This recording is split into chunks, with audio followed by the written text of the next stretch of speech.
Welcome, everyone. Thank you for joining us. This is Soul to Soul Connections with Jenny G, and I'm your host, Jenny G. Cousins. I would like to welcome my guest. I am extremely honored, extremely blessed to have his presence here, and you're all going to soon find out why. And his name is Sruti Ram. And before we begin, I'm just going to read you just a little bit of his bio. I have to keep my glasses on so I can actually see this. So you're going to soon see this amazing person. Okay, now, Sruti Ram is a beloved figure in the mystical and yoga community, a name among names, and a disciple of Neem Karoli Baba. Is that right? Pretty close. Neem Karoli. There you go. I knew I'd need your assistance. Okay, so during his 40-year close association with Baba Ram Das, who I absolutely adore, Sruti Ram traveled across the United States participating in meditation retreats that attracted thousands of participants. He is a renowned formal meditation master who lectures on many subjects, including demystifying Hinduism, devotional love, meditation practices, the mysteries found in the epic Ramayana story, and how to live in the modern world under the influence of spiritual love. He has appeared as a lecturer, chant leader, or a kirtan leader at the Omega Institute, Bhaktifest, the Mahakal Temple in India, and other venues from Florida to New Mexico to India to California. His kirtans have drawn thousands. Sruti Ram's life story is one of astounding transformations. As a city boy with a hungry soul, he felt called by angels, yet kept his feet firmly on the sidewalks. Always drawn to a higher path, he forged a parallel career as a brilliant New York City fashion stylist on call to top designers. But he was endlessly called to a spiritual purpose, which took him ultimately to a secret temple sanctuary in India. There he experienced a shattering, startling, and complete transformation. George Palmer, flashy New Yorker, became Sruti Ram, the Hindu priest. Sruti Ram quickly ascended as a spiritual leader in New York City, with hundreds of eager devotees flocking in his light, wrapped in the wisdom of his teachers, with a true scholar's ability to channel ancient teachings for modern followers. He grew into a remarkable mystic and teacher, but at his peak, he was called once again to leave his fame behind for the quiet and peace of the Catskill Mountains. He became a driving force in Woodstock's vibrant kirtan scene, known as the father of Woodstock kirtan. This joyful voice for his powerful, generous spirit has taken his music and his enlightening teachings all over the world. Whether as part of Sri Kirtan with Ishwari or performing on his own, his passionate, heart-opening performances are profound experiences for all attending. Sri Kirtan's second CD, Live Your Love, reached number 10 on Billboard World Music Chart. Now, you're one of my amazing teachers. I just love and adore you dearly. And thank you. I am so honored to have you on my show. Thank you so much. Well, thank you for inviting me. I've followed your wonderful work for quite some time now, and I find you always to be inspirational and uplifting. Oh, thank you. Thank you. That's very nice. That's very nice. It's true. Oh, because we go back a long way, actually. Yeah, we do. Yes. So can you actually share with our viewers what exactly is kirtan? Kirtan. Kirtan, sorry. Kirtan is a form of bhakti yoga. And bhakti yoga in itself is devotional yoga. But there are many kinds of yoga. There's hatha yoga, jnana yoga, many different kinds of yogas. But bhakti is the devotional aspect. And it's an oral tradition, centuries old. And it really became most popular about 600 years ago when Lord Chaitanya, who was a knowledgeable, very well-educated priest, thought the general population doesn't really have access to all the language and heavy teachings of the Vedas and such. So he took it out into the street with his harmonium and started singing in the streets. And before you knew it, he had thousands of people singing with him because chanting helps you, especially in a group, helps you connect with each other in such a way, connecting to a heart space. And as I said, it's this oral tradition. And when people sitting next to you and you're all chanting the same thing, even if you don't know what the words mean, your intention is to go inside. And before you know it, you realize you're all inside the same space. And there's such power in numbers. It's an enormous collective because sound travels endlessly, forever through the universe. So all of the chanting that's ever been done, when we sit and we chant, we join that collective. Yes, that's amazing. I love it. I chant every day. I just really connect with it. So what brought you to this path? Well, it's kind of a funny story. I was a hairdresser in New York, working very hard and trying to build up a reputation, which fortunately I did do. And I heard of a book, Autobiography of a Yogi by Paramahansa Yogananda. And everyone was talking about it, and the Beatles were talking about it because I had the privilege of meeting them. Oh, wow. And Autobiography of a Yogi, I read it, I consumed it. And I sat with it and I thought, what a bunch of baloney. It's impossible. But maybe it's not impossible. So I thought, well, I have to go to India and find out. Go to the source. Don't take anybody's word. Because in issues like this, your personal experience is the guru within you. And somebody else's experience can be inspirational, but your personal experience is what gets you there. So I went to India, and that was the beginning of the end.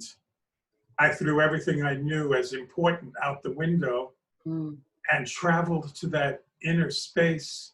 And it wasn't easy because I fought it all the way. I didn't want to give up my fancy life, but I wasn't happy with my fancy life. So I found a wonderful teacher in India, Satya Sai Baba. I went to see him. It's the year this guy passed away. So when I got to India, he was dead. And I had an incredible time. And I have a bazillion stories about that, but maybe that's another time. That's another interview.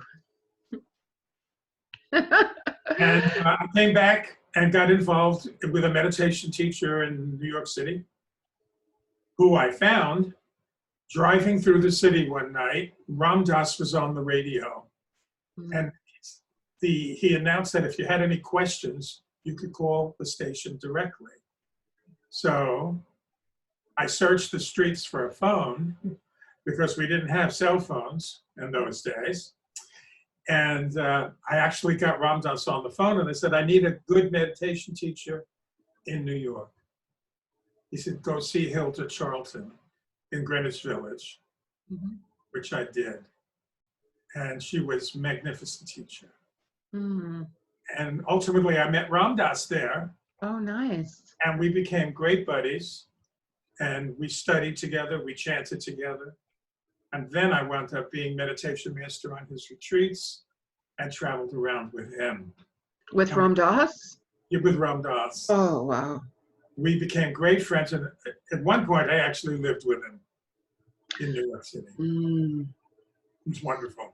Oh, I love Ram Dass. I absolutely love him. I've read his books and wow. Yeah, he's, Amazing. I was just with him in July with the completion of our Hanuman Temple in Taos, New Mexico, the Neem Karoli Baba Ashram Temple. And Oh, Ram Dass had the dream of building this temple for the statue that he had made 40 years ago. wow. And we've been trying for 40 years to get this temple built, and it was finally completed. And Ram Dass came, and it was a glorious, glorious reunion for about 2,000 of us. And Mm, just a wonderful, wonderful moment in our lives. mm, And for us to see him mm. have the realization of his dream was just, there wasn't a dry eye in the place. Oh, no, no, no, absolutely not. No, he's definitely in my heart. Definitely in my heart. So Wonderful. why did you choose chanting as a path or practice? Like, what brought you there? Well, I was born a nice young Catholic boy, went to 12 years parochial school. And when I was in elementary school, it was recognized that I had a bit of a voice. So I chanted Gregorian chant for 12 years. So chanting came naturally to me. And then in India, that's what they do. I mean, it's just phenomenal, phenomenal things. I mean, you made a reference to when I was in India at the Mahakal Temple. Mm-hmm. It was a Hindu holiday called Shivaratri, Mm. and which is a very big holiday. It's the night of Shiva. Oh, okay. Mahakal is the oldest Shiva temple in India, and the biggest, one of the biggest. And we were invited. I was traveling in those days with an Indian female Swami, and we were invited to do kirtan on Shivaratri, which was equivalent to singing at St. Patrick's Cathedral on Christmas Eve, you know, like that big. Then the media was there and the newspapers, everything gigantic. And we're sitting up on the stage, and she turns to me and she says, Sruti Ram, it's an awful lot of people. How many people do you think are out there? So I looked around and I said, oh, there must be 5,000 people, at least. So she said, well, you know, everybody's doing Bollywood kirtan. Let's do traditional Om Namah Shivaya. I said, great, let's do it. So that's what we did. The crowd went crazy. They loved it. Mm. We were some of many guests. Mm-hmm. We did our gig and then we went home. The next day, we're walking in the street and we see the headlines in the newspaper. Tradition returns to Mahakal from Westerners. That was us. We brought it back to the source. Wow. And there were 80,000 people there that night, not 5,000. So we felt very, very good about, we had always heard all the Westerners, people in the United States were grabbing yoga and taking it into their personal lives. And in India, they're grabbing materialism and bringing that into their personal lives. And we brought it back. From that night on, only traditional chanting on Shivaratri in that temple could happen. Oh, that's amazing. We did it. That's amazing. It's a wonderful feeling. Oh, I can imagine. I couldn't imagine actually until you've actually experienced that. So can you share with our views for our viewers who might not know what a mantra is? Mantra. Mantra. Mantra is a series of words, and they're usually Sanskrit words. And Sanskrit words are not just spelling, they're individual words joined together, like mantra is two things. Kirtan is two things. Mm-hmm. And we say these words because, again, it's a practice. And we need a practice. I've always believed I needed a practice Mm-hmm. to help me stay on the path Mm-hmm. that I had chosen to self-enlightenment, to self-realization. Mm-hmm. Because the world is constantly bombarding us with all kinds of energies. And if you want to maintain a compassionate and loving spirit, you need a practice, because we all can fall off our path, but a practice, and a daily practice at that, brings you there. And a mantra, very simple thing. Mm-hmm. I was told that Walt Whitman became self-realized by using his own name as a mantra. Mm-hmm. With his japa beads, Walt Whitman, Walt Whitman, Yes. Walt Whitman, Walt Whitman, Walt Whitman. And he reached self-realization through that method. Yes. So mantras are sounds, they carry vibrations, because those sounds are said to be the sounds of the world being created Mm-hmm. back in ancient history. So you must chant every day then. I sing. Sing. I chant the Hanuman Chalisa, which is a very long mantra. It's 40 stanzas. It takes about 11, 12 minutes to do it. And I try to do that. I did it just before I connected with you today. Okay. Because I was watching something else of a political nature. And I really have to change my vibe. Yes. You know, it's interesting. I chant the Hanuman on Mondays. You do? Yeah, I was told that chanting the Hanuman, for me anyways, is better on a Monday for me. You know why we chant the Hanuman Chalisa? No. Hanuman was actually an incarnation of Shiva. And he took the form of a monkey because Ram was coming, Vishnu, Ram, was coming to the earth to save us one more time. And he wanted to be, aid him in his enormous challenge coming to the earth. So he took the form of a monkey because it was less than human. And his only purpose was to help, to serve. Hanuman is the incarnation of selfless service. And that's all he wanted to do was serve. So we chant to Hanuman because he has no ego. Yeah. So we chant to Hanuman, and the Chalisa tells him some of the wonderful miracles that he's performed, so he'll remember. And we build him up, and we remind him, and then we ask him for a favor. Well, thank you. Yes. No, I mean I mean, I didn't know the whole story behind that, so thank you. That makes perfect sense. So what is Bhakti Yoga? The chanting and devotion. Devotion. And it's a devotional path, and it's a practice, again, that helps us go into the heart space. Because the heart space is the origin of all noble thoughts and consequently noble deeds.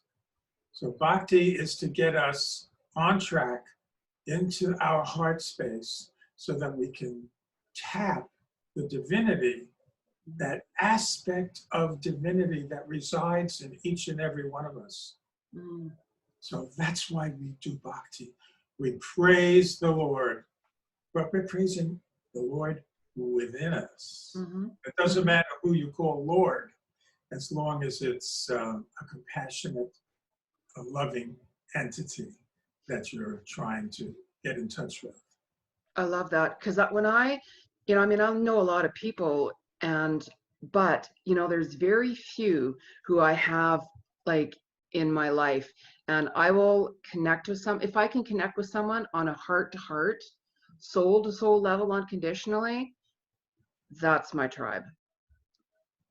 Yeah. So It keeps us on the path.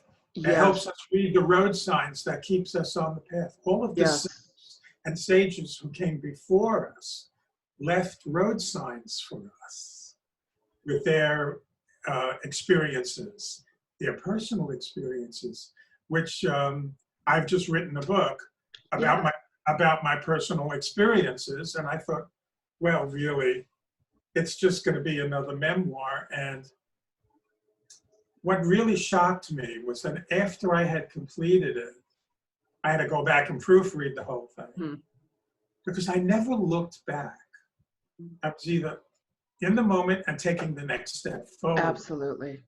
And I never looked back. And after I read what I had written about my life, I was blown away that it was such a magical and mysterious journey.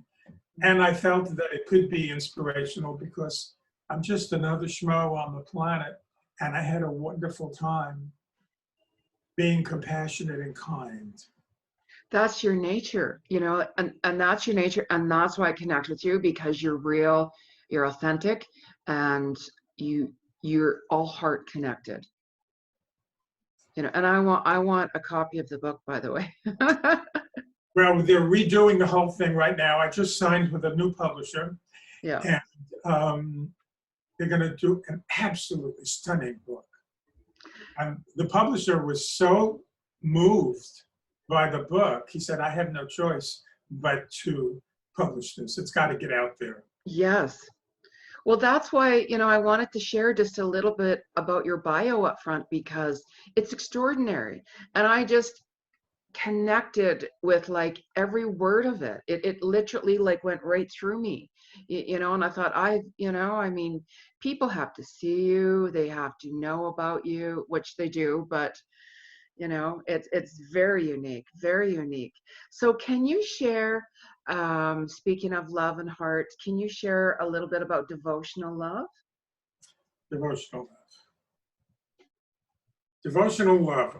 My personal practice was very, very complex. It's called Thakurji Seva, Thakurji service. Mm. And that's when you have an image that you invest through rituals and ceremonies, and it becomes a living entity in your life.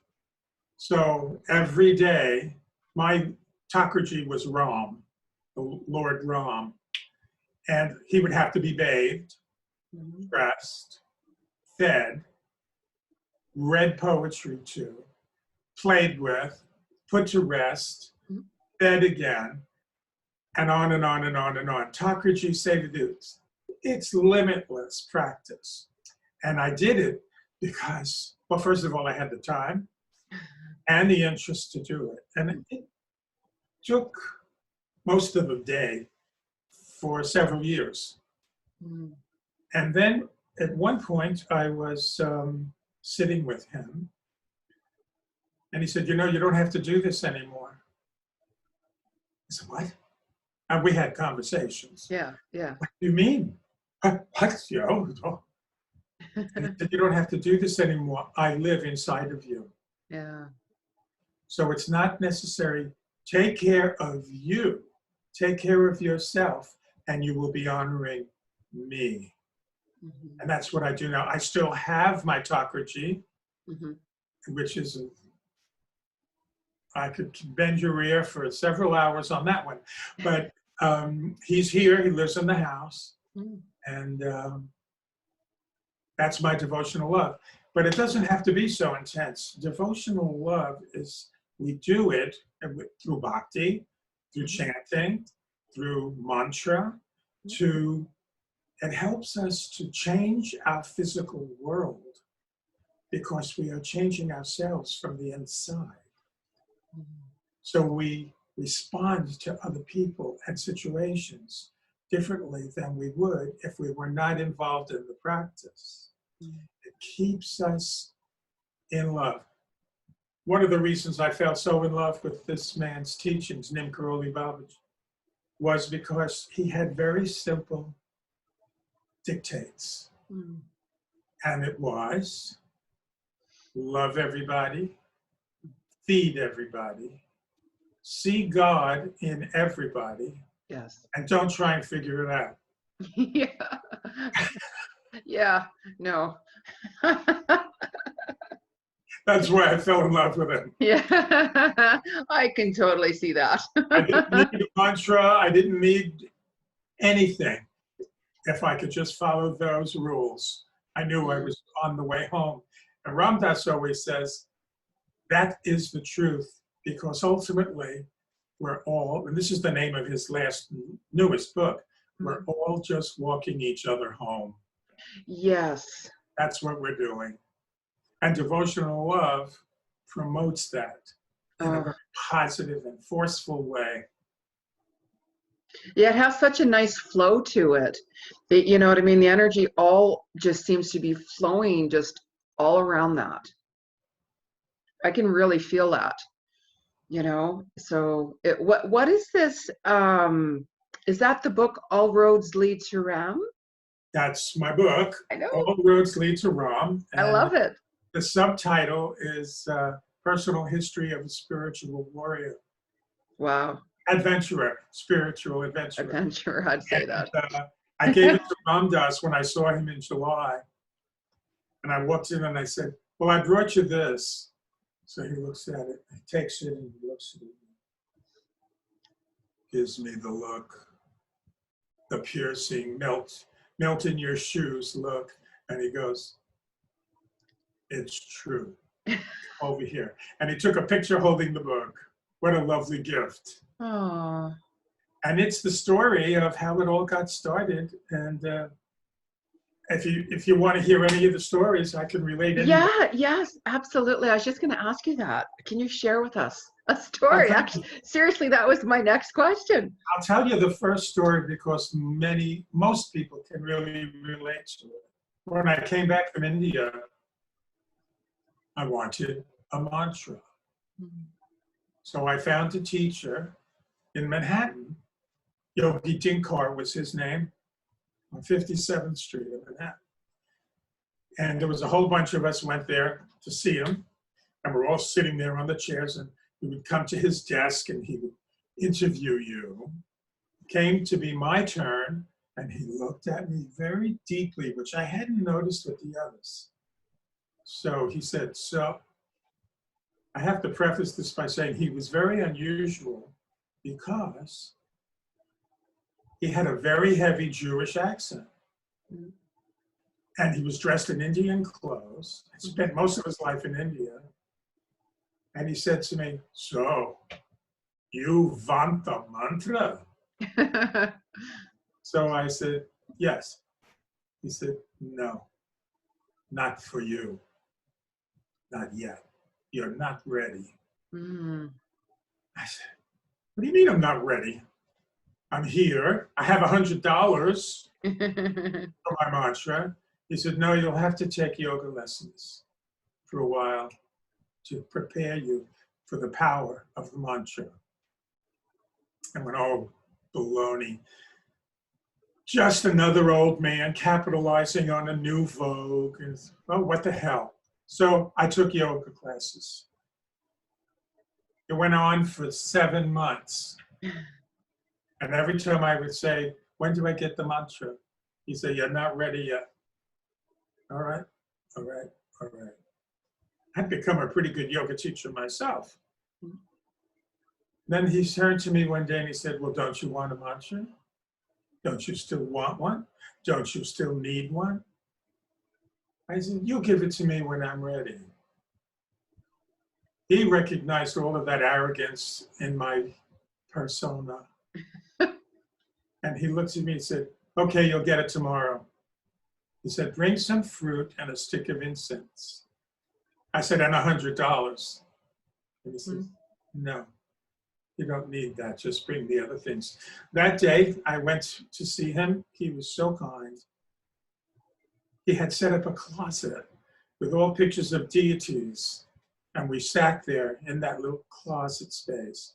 And he did all his incantations and his bell ringing and his mantras and all this stuff. And I was waiting there for the magic to hit me. And then he said, the moment of transmission is at hand. Your mantra is Ram. And I said, that's it? Ram? That's it? It's not Hare Krishna, Krishna Krishna. He said, all of anything you will need in this life, all the words of every language are in that word. Everything you need will come to you through that word. Do you believe me? I said, I do believe you. You've always taught me honestly and truthfully. I don't quite get it, but I believe you. And that's how I got my mantra. Little did I know that ultimately I would be named Sruti Ram. Oh. I found a guru who the only word he wrote in his diary for 80 years was Ram.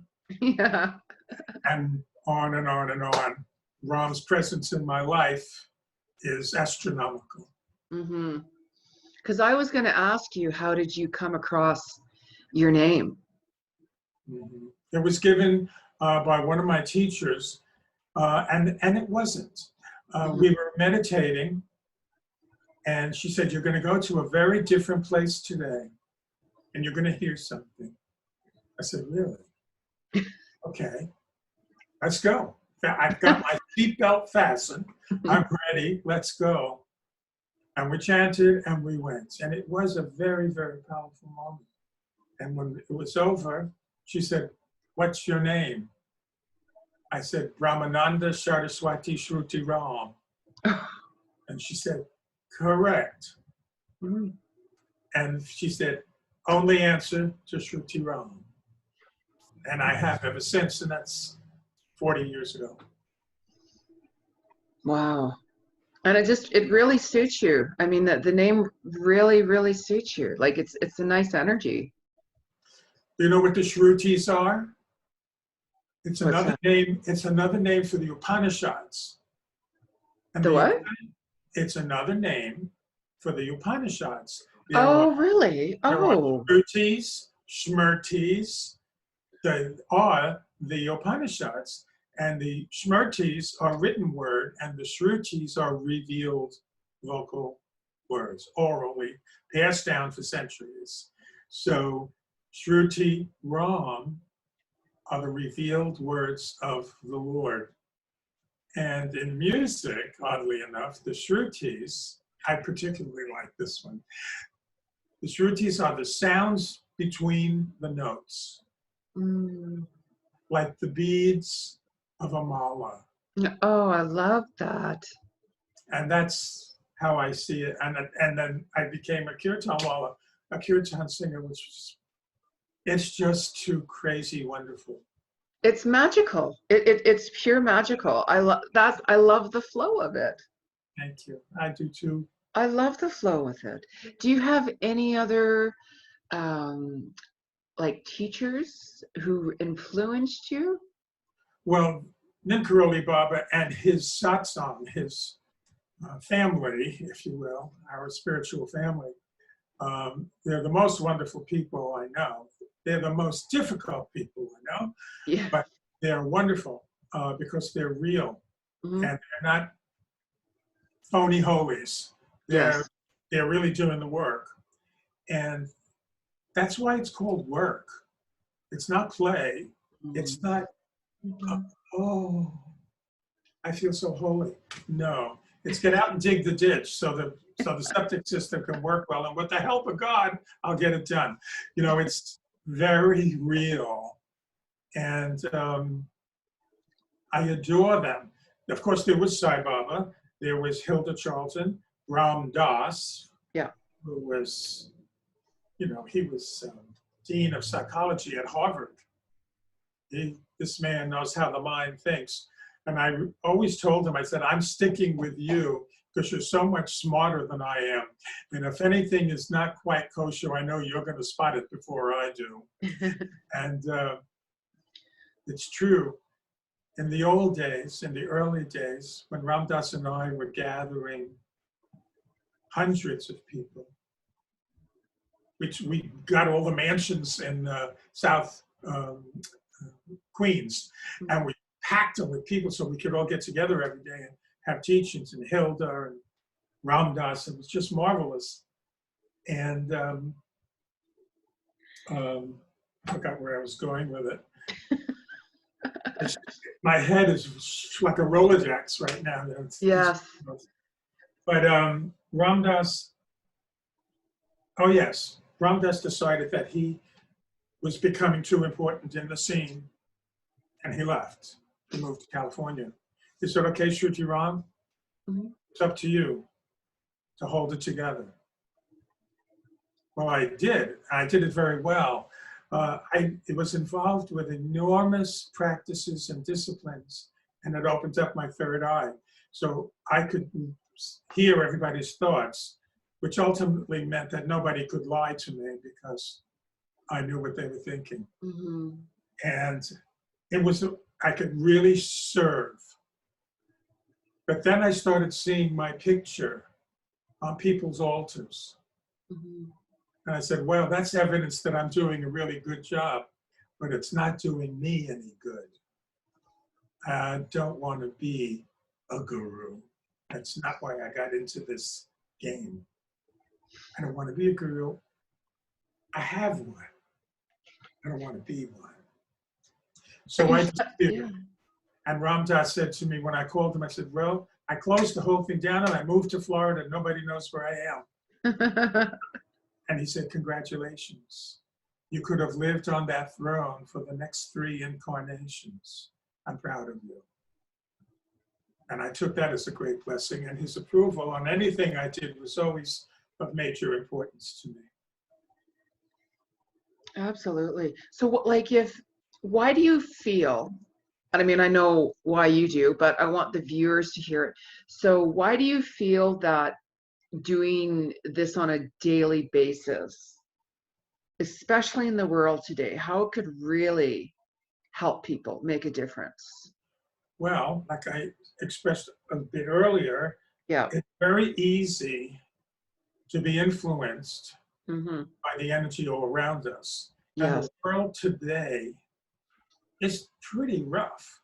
It's pretty brutal and a lot of negativity and unhealthy vibrations. Mm-hmm. So having a practice, again, brings you back into your heart place where you think well of yourself. Mm-hmm. And you want to serve, you want to help, you want to be there for other people. And compassion is a glorious tool. But I learned early on, I was studying here in Woodstock up at the Buddhist temple. And I heard a lecture once about compassion. Mm-hmm. And the Buddhists have something called idiot compassion. And I said, idiot compassion, what's that? And the example that my teacher told me, you're walking down the street on a cold winter's day, and you see a man sitting there with no coat, no gloves, no hat. It's freezing. So you take off your coat and you give it to him. And you give him your hat and your gloves and your shoes. And you feel so good with what you've done. And you're freezing. You're going to get sick and die. So the whole thing with compassion is, yes, it's a wonderful thing. It's a wonderful formula, but don't leave yourself out of the formula. Yes. Because if you're not taking care of your vehicle, it's useless to help anybody else. Yes. Absolutely. I agree with that. And love is the answer. It really is. It Yes, really, really is the answer. It's the answer to all of our problems. it is. It is. If you could change one thing, I mean, there's of course many, but if if you could change one thing in this world, what would it be? If somebody came to you and said, I'll give you one wish to change something in this world, what would it be? I would eliminate hunger. Hmm. Maharaji always said, don't talk to a hungry man about God. Buy him a sandwich. Mm. That's Yes, what he needs. yes, absolutely. Because he'd feel it right away with it. Definitely. So what, like with your book, do you know when roughly that's going to be coming Oh, it's out? going to be another 6 months because of all the art and Yep. redesigning and whatever they do. You know how they do it. Yes. What drew you in to start like to writing it? Like, did you hear I have to write this book, or what was that moment when? Well, okay. A long time ago, I started this book, about 10 years ago, maybe a little Oh, more. wow. I started writing the book and I said, well, gee, this is very interesting. Mhm. Preface to that was I was in India and I went to a seer. Mhm. He said, do you have any questions? And I asked him a million questions about my life. So far, everything he told me came to pass. But I said, what about my old age? What happens in my old age? And he looks and he reads. He said, oh, you're going to become very famous for something that you write. And I said, me? Write? I'm not a writer. Maybe it'll be a song. But anyway, I started writing just to see what could evolve. And I really got into it. And then all of a sudden, the music took off. And Ishwari and I were touring and touring and touring all the time, and festivals and feasts. And oh gosh, it was a fabulous, wonderful time. And then after about 10 years of it, I looked at her and she looked at me and I said, let's not do this anymore. So she said, yeah, okay, I have to get established in some kind of a livelihood myself, she said. So then I took the book off the back shelf and completed it and then edited it and reformatted it and worked very hard and diligently on it.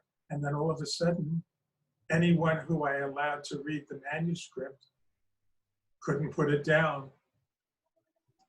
And that's how it all came to pass. Mm. And like I said, I was blown away when I read it. I said, my God, this is my life. And then I thought, I'm taking such a risk because I'm standing naked in front of the world. I'm telling it all. I'm telling it. Yes, absolutely. That's one of the things I love about you because you're very authentic, like very authentic. And that's what I thrive on, authenticity from the heart. That's what I connect with. Well, that's what I connected with you. Yeah. Yeah. That's right. Because Yeah. you were in a place that was very real Mm. and you needed support. And I didn't Yeah. know you from a hole in the wall, but I felt, oh, yes, I understand. I Mm. understand. This lady needs some support. Mm-hmm. Before I knew it, we were writing each other back and forth and just really sharing a lot of our Mm-hmm. lives. A lot. Yeah. And keeping it real, and that's the thing. Like I'd always like even on my other show that I had on Shaw TV, I'd get people saying, "Oh, what should I say? How should I act?" And I'm like, "Okay, you don't need a script. If you want to go in a movie, you can be someone who you're not. But I want you to be yourself. Be you. Be your authentic self. Why would you be someone who you're not unless you're doing a movie with a script?" And that's you know what I mean? That's my logic. Right. Keeping it real. Right. Love and acceptance, keeping it real, unconditionally. Simple. Getting back to what you asked me before about living in the world, Mm-hmm. I think it's really, really, really, really most important to sit sit alone, get real quiet, and get back inside. Yeah. So that you can really see or visit a space and an energy that resides inside of us that is so much bigger than who we think we are. Yeah. And it's so much bigger than our minds can even fabricate. That's the glory of it. Mm-hmm. You know, it's not what I call a fig Newton. It's not a figment of your imagination. You can actually go there. Yeah. This past weekend, I went to a concert, a wonderful concert, and there was music of famous poets. It's called the Dead Poets Concert. And of one of the authors put to music was Walt Whitman, and there was a little explanation about the poem that they were putting music to. And it was called The Noiseless Little Spider. And the whole poem, the essence of the poem was that the spider sits alone and quiet and throws part of himself, his web, out into the universe, hoping to connect with something divine, if you will. I love that image. I like feeling like the spider who's casting out, hoping to catch something beyond my imagination. Yes. Love it. Yes. Because I have monthly meditation groups here, and one of the things I tell everybody before is to be open with what soul is trying to show you, rather than living in the illusion of, wanting something that's not real. You know what I mean?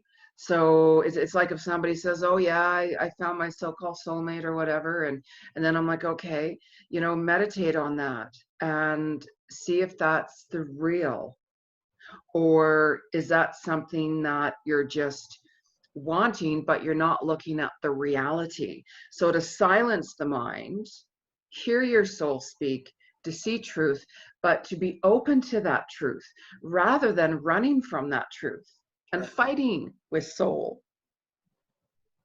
Well, meditation, mantra, practice, kirtan, it's a method that promotes surrender. Yes, completely. You're surrendering to the Completely. nobility and divinity that resides within. Mm. It's the only reason to even go on. Yes. I surrender everything, like completely everything, regardless what it is. Even at certain times, you know what I mean? Like that fetal position, you're like, oh dear God, right? Where you think that's it, like I'm done for whatever reason, and then I'm like, I'm completely and utterly surrendering. I remember, just giving an example, I had literally 23 cents in my bank account, and I'm like, oh my God, like now what? And that was quite recent, and I'm like, I'm just surrendering it. I'm following my heart's purpose and keeping it real wherever that might lead me. And I kept hearing for a long time, my passion has been interviewing and connecting with people worldwide to get that energy out there. Like people such as yourself, amazing what you've done, and how you've really healed people. Like, I seriously call you a true healer. There's people around where they say, oh, I'm a healer, great, but there's certain people, in my eyes only, of course, right, that I consider a true healer. How you've touched that person, how you've really changed that person and made a difference in their lives. It's the unity of compassionate hearts. That's the power. That's the place where divinity thrives and ultimately causes complete evolution. Mm-hmm. Yourself, and the best way to teach is to be. Yes. That's it. You want to be a teacher, you don't have to tell anybody you're a teacher. Yeah. live it, do it, be it, and they get Yes. it. We Yes. share it. Be yourself. And that's where the real comes out of. You know, the old saying is, try stop being somebody who you're not, and listen to your soul, and follow your passion, because you'll find your purpose when you let it go and surrender it. And your own personal experience, as I said earlier, your experience is the guru that you're looking for. The guru lives within. Mm-hmm. Your personal experience, when you have a path, when you have a practice, even if it's just chanting, or if it's just japa, or hugging a tree every day, but have a constant, keep it together, a place where you can almost understand it, but you know it's pure, and you know it's bigger than you are. Mm-hmm. Embrace it. It'll change you. Changed me, it's changed you, it's changed many people. Yes. So if somebody said to you, do I have to be a good singer to chant, or to sing kirtan? What would you say to them? Oh my God, that's the best part of it. You don't have to be able to sing at all. Yeah. That's the best part. And there are people who can't sing for beans, Yeah. but they can chant. It happens. People say, how did you ever learn the Chalisa? Because it's long. And I call it mouth yoga. It's hard to learn it, but it's not. Yeah. So what you have to do is read it every day. Read it once a day for a month, and then all of a sudden a little switch goes thunk, and you've got it. It's the most amazing thing. Mm-hmm. So you didn't take any voice lessons or anything? You just kind of... Oh, for chanting, no. I had voice lessons in the past. Yeah. I studied opera as a young man. Oh, really? I didn't know that. And I chanted Gregorian chant for 12 years. Mm-hmm. And I was part of a doo-wop group for a while. If you could chant or sing with one person, living or not living, who would that be and why? There he is. Yeah. I would sit at his feet. As we say, Yes. take the dust from the lotus feet of the guru and touch your head to clear the mirror of your mind and chant. That's what I would do. Mm. I would love, adore to be able to do that. Mm-hmm. Well, I feel I do it every day anyway. His presence is so predominant in my life. There's no thinking he's not there. Mm-hmm. I'll tell you one quick story. I was in India, and I was walking through the ashram, and all of the elder gentlemen were all in one room, and they're rattling away, all the elders, and they're rattling away in Hindi. And I stood at the door, and they saw me, and they invited me in. So I sat down with them, and they immediately shifted to English so that I could be part of it. And I listened to them discussing this and that about ashram business, and this one had a problem, and that one had a problem. So I raised my hand, and they said, yes, can we help you, Sruti Ram? Mm-hmm. I said, yes, I have a problem. And he said, well, yes, what's that? I said, well, I love Maharaji. I sing to him every day. I cook for him every day. I offer him food, and then I eat what he leaves behind. I do devotional practice whenever I can with him. I said, but sometimes I get lonely. I'm not sure how to handle that loneliness. And my teacher, Guru Dutt Sharma, happened to be there, and he stood up and he picked up his hand and he went, you. And I went, oh. You don't really believe that Maharaji is with you all the time. If you did, you could never be lonely. And he was right. And you know what? I never felt lonely again. Wow. Are you going back to India at all? Well, all of my teachers are gone. And I might be going back because of the book, because this Yes. publisher told me that they're going to do a printing in India and Europe. So probably. Oh, that would be amazing. That would be amazing. Want to come? Yes. Yes. Like, don't even kid with me. I've been wanting to go forever. You know, every year I'm planning on going, you know, but roadblocks. But I'm like, surrender it for divine timing. And then in my Vedic chart, because I'm also studying Jyotish Vedic astrology, I'm supposed to go in 2021, but I had someone told me, no, you'll be going sooner. So surrender it. So I would totally go. I'll keep you posted. Oh, please do. Like, please do. Like, don't even kid me with that. Like, you know? No, really. And if you should need to go before I'm going, I'll hook you up with someone to go with. Oh, wow. Easily. Yeah, yeah, because I've never been. You know, I mean, I know people out there and stuff, but no, we'll definitely. You want a sacred journey. You don't want to just go see Taj Mahal. No, it journey.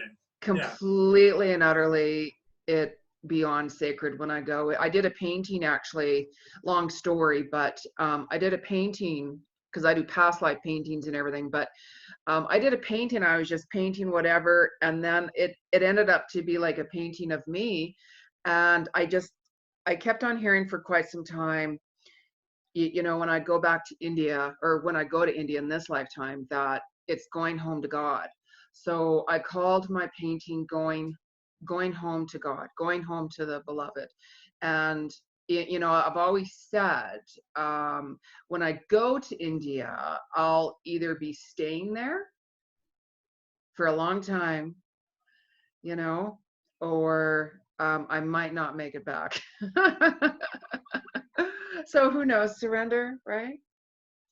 When I was with Sai Baba on that first journey, and I finally got what I wanted from him, one day I woke up and I said, well, that's it. I'm never going back to America. Yeah. And that day, when I had my interview with him, they call them interviews every day. When I had my interview with him, he looked to me and said, it's time for you to go back to America. I said, what? He said, go back to America and worship your mother as though she was a goddess. And I had never told him, but one of the reasons I went to India was to get away from my mother. And then he told me, go home and worship her, which is what I did. And she became my best friend. Yeah. And you healed. Absolutely. Absolutely. That, you know, this is so amazing, you know, and as I said to, you know, everybody, of course, once they see this, of just seriously how honored. I've been wanting to interview you for years, like years, actually, you know, but of course, that's why I'm like, no, I've got to get my own show going on, you know, online, so that way I can finally connect with the people who I truly want to connect with, who I resonate with on a deep level. And they can seek you out because it's easy to do so. It's easy to do so online.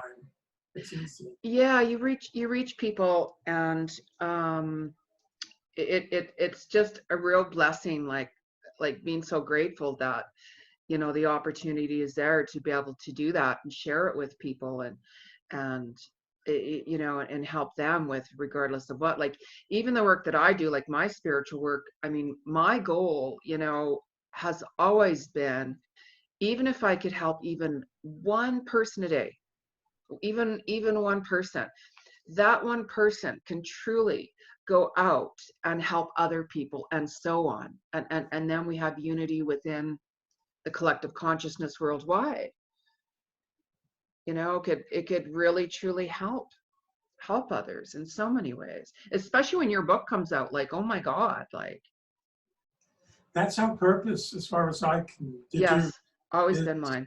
It's our job, especially when you reach my age, all of a sudden I found myself wearing the elder's shoes. Oh, And it was like, well, you've got a job to do. You have an obligation. yes. I looked back and saw this incredible life. So now I have to share the treasures that I gleaned from such a wonderful life. There's another little story in the book. One of my teachers, this Guru Dutt Sharma, was coming to America. He was in the Taos ashram, and I invited him to the place I was staying for lunch.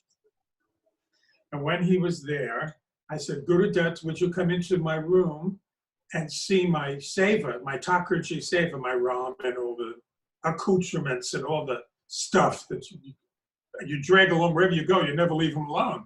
Yeah. So he comes in, and I'm going, oh boy, he's so orthodox. Oh boy, taking a risk here. And he looks at it, and he said, where does he sleep? And I said, here's his bed, and this is where he sleeps. And he looked at it, and then he put his head and bowed and said, very good, Shruti. Very good. He said, do you have any questions? I said, I do. What is it? I said, I know I do this very well. I know it. And I have ego about doing it so well. What shall I do? Wonderful. So he looks at me and says, you should be proud. You're a devotee, and you do it properly. He says, take your ego and hold it in your hand and see it as a precious gem. He said, then move it over and put it in the jewel box. Oh, amazing. The lid, and never show the jewel to anyone. Oh, I love that. I love that. That's amazing. I just love that. Like, wow. So he took the negative and he made it a positive. Oh, absolutely. But just how he worded that, you know what I mean? And how you said it. I felt it. I totally felt that. It's amazing. I'm very sensitive to energy, so it's interesting. Yes. Now I was going to bless everybody again by having you sing off. Oh, that would be lovely. Sing off before we end our show. And before we do that, would you is there anything else that you would love to share with us, that you would like to share with us? One thing. Yes. I love you all. Oh, don't make me cry. Don't want the mascara to run. I love you all. Oh. Because I feel the love. Yes. Yeah. And thank you. Oh, I'm honored. I'm very honored. Very, very grateful for your presence. Me too. And now you've put India in my mind, so. Hey, if you want to go and I'm not going, I shall arrange that for you. It's a nice small little group, and everything will be taken care of. Oh. Everything. Not to worry. You got me. I'm doing a vision board, so I'm revising mine this weekend. So. Okay. That's been on it. So now what? Yes. Sorry. Go on. I'm sorry.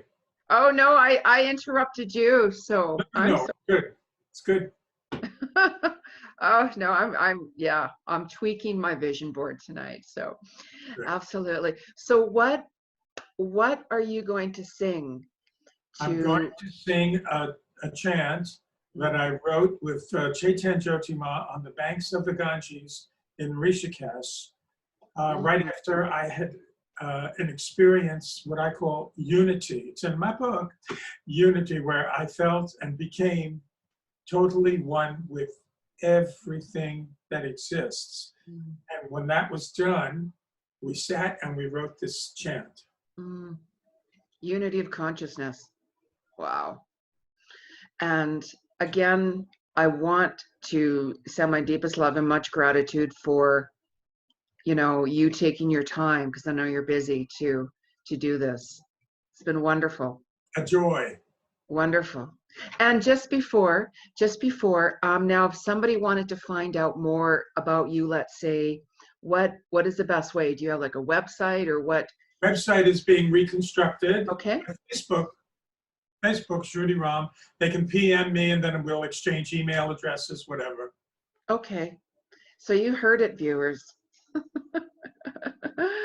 And thank you. And I just want everyone to sit back and relax.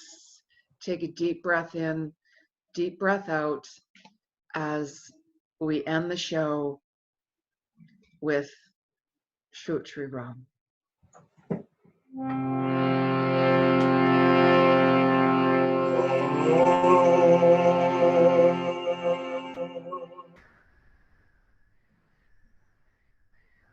Jai Ram, Jai Ram, Jai Jai Ram.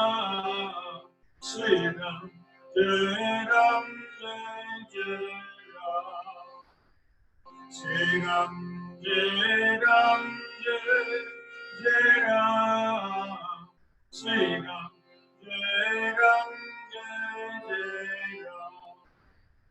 Sri Ram, Jai Ram, Jai Jai Ram. Sri Ram, Jai Ram, Jai Jai Ram. Sri Ram, Jai Ram, Jai Jai Ram. Sri Ram, Jai Ram, Jai Jai Ram. Jai Sri Ram. Sri Ram, Sri Ram, Jai Sri Ram, Jai Sri Ram, Jai Sri Ram, Jai Sri Ram, Jai Sri Ram, Sri Ram, Jai Jai Ram, Sri Ram, Jai Ram. Jai Ram, Jai Ram, Jai Ram, Jai Ram, Jai Ram, Jai Ram, Sita Ram, Sita Ram, Sita Ram, Sita Ram, Sita Ram, Sita Ram, Sita Ram. Sitaram, Sitaram, Sitaram, Sitaram, Sitaram, Sitaram,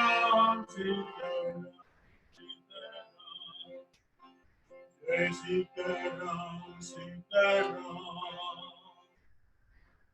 Jai Sitaram, Sitaram, Jai Sitaram, Jai Sitaram. Jai Sitaram, Sitaram, Sitaram, Sitaram, Sitaram, Sitaram,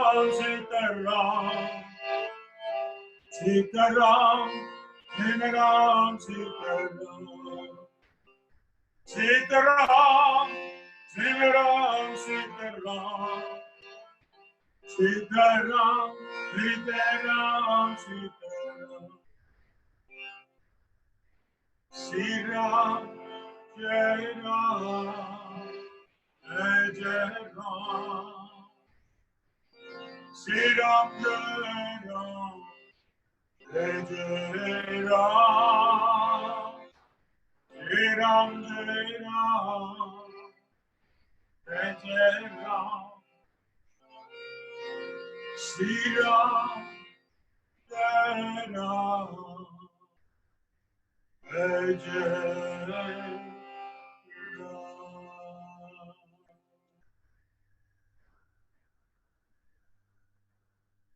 Namaste, everyone. This is Jenny G with Soul to Soul Connections with Jenny G. Please thank Sruti Ram for his presence again. And stay tuned for another show, another interview soon coming. Namaste, everyone. Namaste.